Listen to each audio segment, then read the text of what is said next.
spirituality, change your thinking, change your life, and all of that. You know, if we're talking in the holistic world, a person's spiritual belief is a significant part, I think, of who they are. How do you find that in your practice with spiritual suggestions, or the fact that, you know, your attitudes, your thoughts, your beliefs also feed into your healing process, or are part of your healing process? Does that come up in the bioregulatory sessions and world? Yeah, of course, absolutely it does. You know, one of the questions on the intake, what do you have? Can we repeat the question?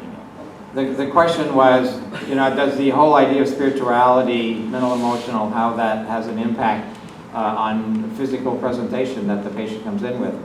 And of course it does.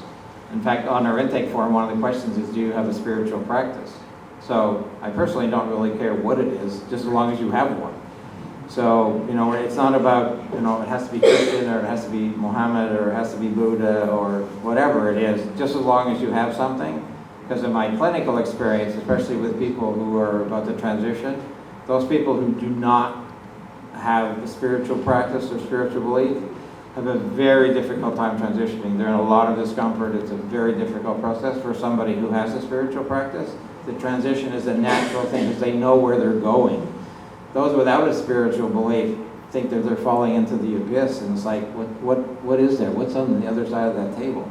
So spiritual comes into the hell aspect, you know, since I'm not a minister or technically a counselor, it comes up, and, you know, I'll be subtle about it, but I won't say, oh, you have to have a spiritual belief, or you have to be a Christian, or, you know, you need to follow Muhammad, or whatever, per se. Just as long as you do something, I think is what's important.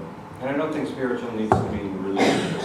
Right. Everybody has this hard thing because you start having this discussion, and everybody gets offended with the discussion if you're not on the right team, right? It's like the patients that smile, and the patients that honor their life, and the patients that kind of reflect, and there's substance to that. And I think we use spiritual medicine as in religion.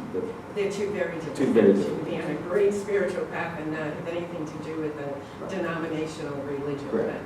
There is a lot of like Dr. Joe Dispenza's work where, you know, I mean, thoughts have energy. The grooves are in Everything the brain. does. So that kind of more universal is what I'm talking about. The more universal, spiritual, knowing that you're empowered and you have that power yourself to change your thinking about whatever situation you're in is great. And my specific question is, in the centers,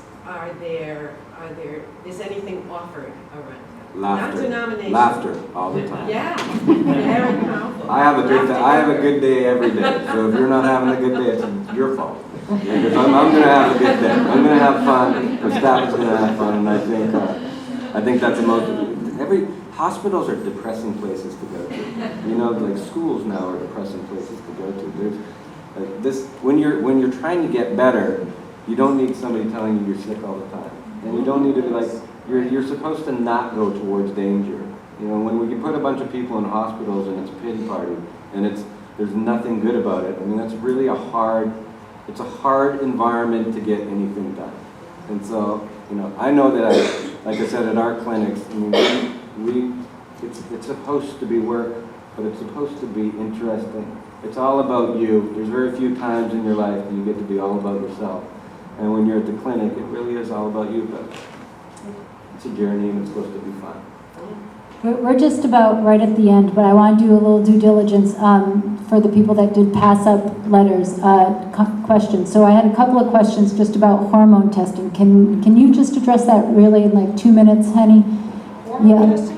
Yeah, just sure. What kind of hormone testing is? 35 seconds. So, you know, the endocrine system has a lot of attention, and many of us don't understand that it is a really critical part to balance. And so hormones are messengers that are on their way in the blood from wherever they came from, whichever gland they came to wherever they're trying to enact. So when you do hormone testing and you want to measure, it's probably best not to measure in the blood, but to measure in some of the other systems. The other thing that I want to say about hormones is that there's so many doctors who start with their thyroid or with your reproductive hormones or with your, well, those two mostly, but neurotransmitters are hormones, your adrenals are part of it, your brain, the pineal system, as well as the hypothalamus, pituitary. So there's this whole axis, there's this whole control center that is the endocrine system. So if you're going to deal with hormones, you can't just choose one and fix that one, because that's not how the body works. But it's a remarkable, remarkable piece that actually gets quite damaged by trauma, by toxins, by bad things growing in your gut. So don't forget that every single system is affected by every other single system, from body, mind to spirit. We really should have no separation there. But hormone testing is very important, but it has to be done carefully, and it has to be done in the context of the whole system. Good. All right, that rounds up our evening for tonight.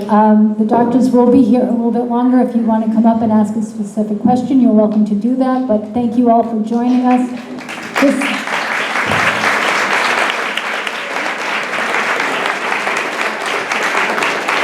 If you have friends or family that you want to tell about this evening, we will be doing this again tomorrow night in Plymouth, Mass. at the Spire Center for Performing Arts.